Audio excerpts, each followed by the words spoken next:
Hey guys, Coach here. So I'm getting ready to head over to the information channel and I'm going to post this as a loss because based off the rules that is set up for all mechanical traders, all new people that are not trading real money yet, and you know who you are, okay? We have to have a set of rules and you're not allowed to think about it, right? So we got all 4 steps on strategy 3 or 4 different times. Took one trade in the training channel. You can go up above and see it's posted. At this circle, it crossed my blue 1 pip profit line and hit a half a pip.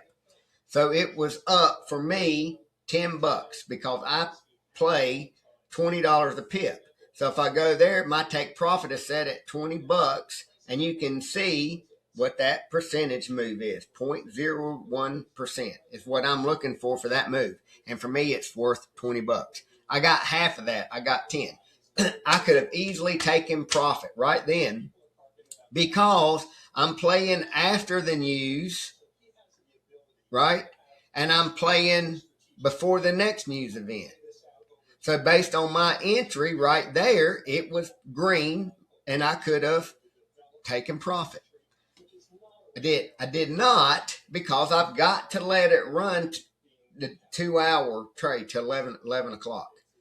So here's the next set of news.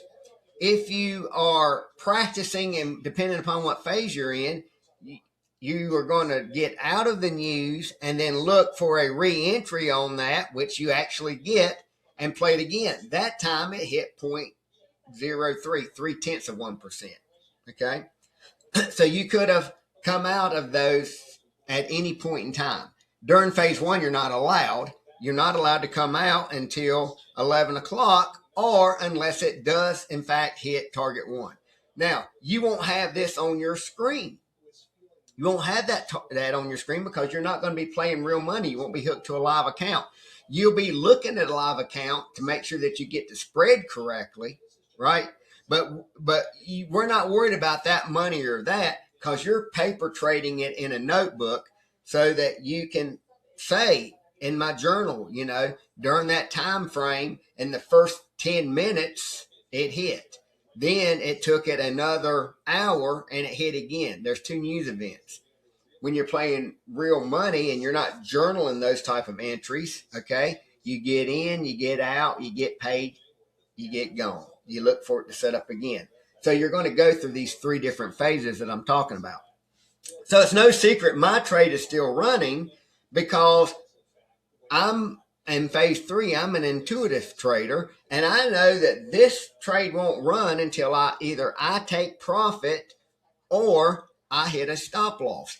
And right now, I'm not near any one for my account. So I would change this take profit to match the way that I'm playing it, a minimum 2 hours. So here's the 2-hour part. I've watched it, all of that, and I know what caused that. We all do. So now I can look and see. I'm overlaying what's known as a Fibonacci tool, and look how beautifully it lined up to the support and resistance line that I drew just based off of pivot points, right? So I'm looking for turn zone. This is a turn zone. It got in there and turned, right? That's a turn zone. It got in there and turned, right? This is a turn zone. It bounced off of it, never even got to it, right? But now it's turning in this zone. And I can continue to watch that for as long as I want. So when we talk about day trading, intraday trading, day trading, swing trading, they're all different and they mean different things. So intraday trading, I might take 1 or 2 or 3 trades a day, and they might last 1 or 2 or 3 or 4 hours. It depends on what I see in the market. But you have to have a starting point, a basis, right? So it's a 4-step binary process. So this is getting ready to be recorded as a loss, right? Although I may actually win this trade. I may win it, I may lose it, but we're following the binary system to where just because I have more money to be in it means I get to stay through the 11 o'clock. So I'm out of time. See ya.